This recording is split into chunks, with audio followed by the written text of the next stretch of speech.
faithfully conveying value, interpreting global great books. Hello, this is Sally's Book Club.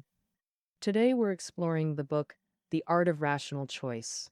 Subtitle: How Do Women Make Decisions? This decision-making guide for women resonates with many career women's experiences. In daily work, suggestions from women often get overlooked by superiors, yet identical suggestions from male colleagues gain immediate recognition. Author Therese Houston's research reveals society's underestimation of women's decision-making abilities.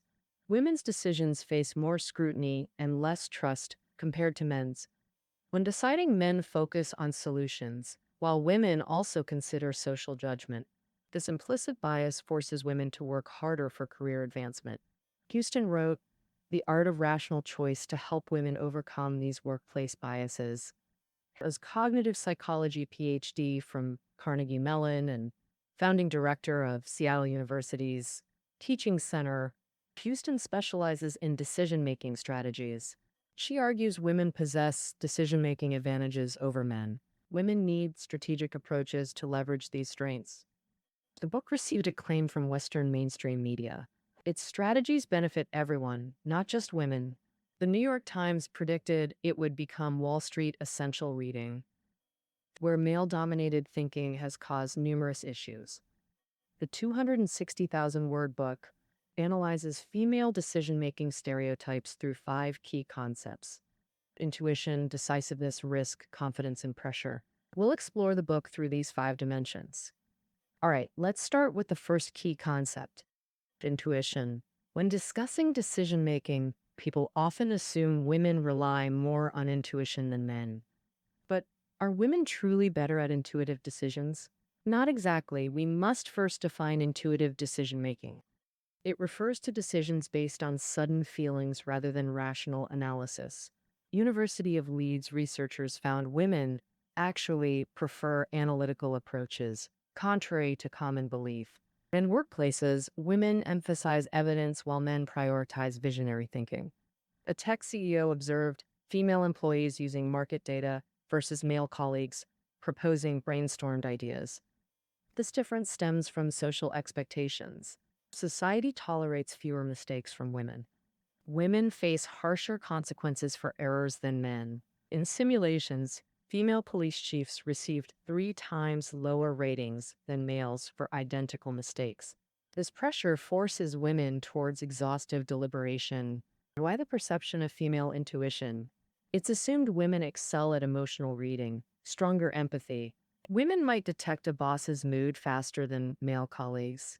Research-based assertion, but men can match it with proper motivation. In empathy-focused tests, women outperformed men. When framed as cognitive tests, men performed equally well. Social conditioning creates this emotional perception gap. Society tells women they should excel at understanding others' emotions. Women face criticism if perceived as emotionally unaware. As women cultivate emotional sensitivity as protective mechanism, but professional women often face urgent decisions without deliberation time. Doctors, stockbrokers, or firefighters must make split-second choices. When should intuition guide decisions? The author suggests trusting instinct only when you're domain expert with trained judgment, like Dr. Amanda's training program at Seattle Hospital. Trainees make intuitive diagnoses before verifying with test results. Repeated practice improves accuracy and confidence in gut feelings. Now to our second concept: decisiveness. Common perception holds men as decisive action takers, women as hesitant.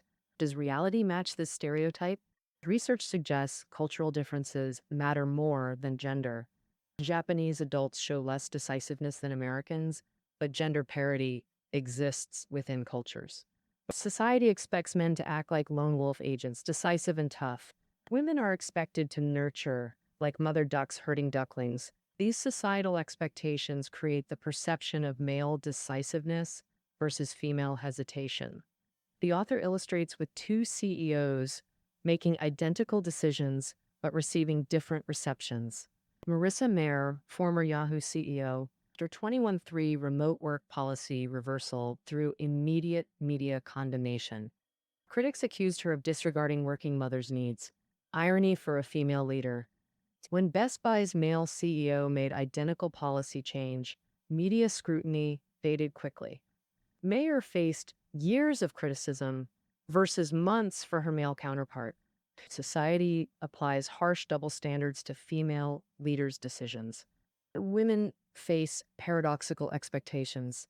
Decisive equals bossy, collaborative equals weak. This cognitive dissonance creates decision-making paralysis for many women. How can women overcome these biased pressures? First, recognize when and how stereotypes manifest. Consulting colleagues gets labeled indecisive. Acting decisively gets called selfish.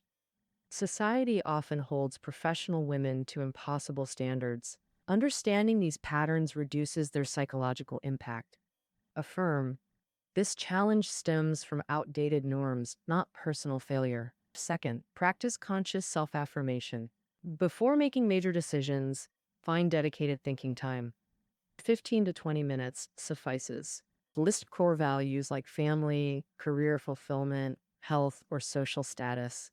Then articulate why these values matter to you. This simple exercise counters stereotypes remarkably well. It helps clarify priorities and life motivations. Enhanced self-awareness builds confidence against external pressures. Having examined decisiveness, we now explore risk perception. Globally, men are perceived as more risk-tolerant than women. This perception advantages male risk takers while scrutinizing women. Male entrepreneurs secure 60% more venture capital than females with identical pitches. Do men truly embrace risk more? Research shows men take risks in unfamiliar contexts, not expertise areas. Gender minimally impacts risk preferences overall. Men escalate risk-taking when proving masculinity. Experiment. Men using power tools versus scented lotion in gambling scenarios. Lotion users bet 30% higher to compensate for threatened masculinity. Risk preferences stem from societal expectations, not biology.